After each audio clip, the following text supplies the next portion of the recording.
लेकिन एक्चुअली में रामायण एक लीला है। लेकिन हमारे देश की शिक्षा व्यवस्था इतनी चौपट कि हमें और आपको समझने का मौका ही नहीं दिया और इसे एक धार्मिक किताब बन के रख दिया है। रामायण को अक्सर कहा जाता है राम लीला। देखते हैं राम जी की क्या थी लीला। अगर आप इसके छोटे से छोटे चीजों को अगर आप समझेंगे तो आज के जीवन में आपको बहुत सारी चीजें सीखने को मिलेगी। अंग्रेजों को पता था कि भारतीयों का शास्त्र में ऐसा चीज है कि अगर ये ससुरा पूरा अच्छा से जान जाएगा सब ना तो हमारे इंग्लैंड को पीछे छोड़ के चल जाएगा। ये एक लीला है। लेकिन हमारी सिस्टम में जब अंग्रेज आए थे तो इस तरह से पढ़ा के गए कि हमारे और आपके दिमाग पे एक ताला मार दिया कि बौद्ध ग्रंथों में कुछ भी है तो आप इसे नहीं पढ़ेंगे क्योंकि आप हिंदू हैं, आप मुसलमान हैं, आप सिख हैं। अरे भाई, महात्मा बुद्ध ने कह के गए थे क्या कि बौद्ध लोग ही हमसे अपनी तमन्नाओं को मांगना या हमारी मन्नत मांगना। अगर कोई मुस्लिम या हिंदू हमसे कोई प्रार्थना करेगा तो हम पूरा नहीं करेंगे। क्या मर्यादा पुरुषोत्तम राम कहते क्या कि अगर हमसे कोई सच्चे दिल से मुस्लिम अगर हमसे अपनी प्रार्थना करेगा उसने मुसीबत में तो हम उसकी पूजा नहीं,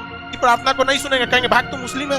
लेकिन हम लोग 200 साल तक अंग्रेजों के गुलाम रहे। देखिए, मुगलों के वक्त में भी हमारी संस्कृति आँच आई थी, मुस्लिम शासक के वक्त आई थी, लेकिन उन लोग की सोच दूरदर्शी नहीं थी। वो केवल हमारे सामाजिक क्षति किए। लेकिन जब अंग्रेज का शासन आया ना, मेंटली बर्बाद कर दिया, जिसका खामियाजा आज भी हमें भुगतना पड़ता है। रामायण को केवल किताब रख दिया, ना कि उसे केस स्टडी में बता दिया। जबकि हार्वर्ड, ऑक्सफोर्ड जैसी यूनिवर्सिटी में ये सब चीजों को केस स्टडी पे पढ़ाया जाता है कि देखो राम जी ने क्यों नहीं उस चीज को सही किया, क्योंकि इसका 800 साल 200 साल 1000 साल बाद क्या असर पड़ेगा। उस ससुरे हमरे किताब पढ़ के आगे बढ़ गए सब। हम लोग को थरिया थमा दिया, तू रामायण पे लड़, तुम महाभारत पे लड़, हम हिंदू, तुम मुसलमान, तुम सिख, तुम ईसाई।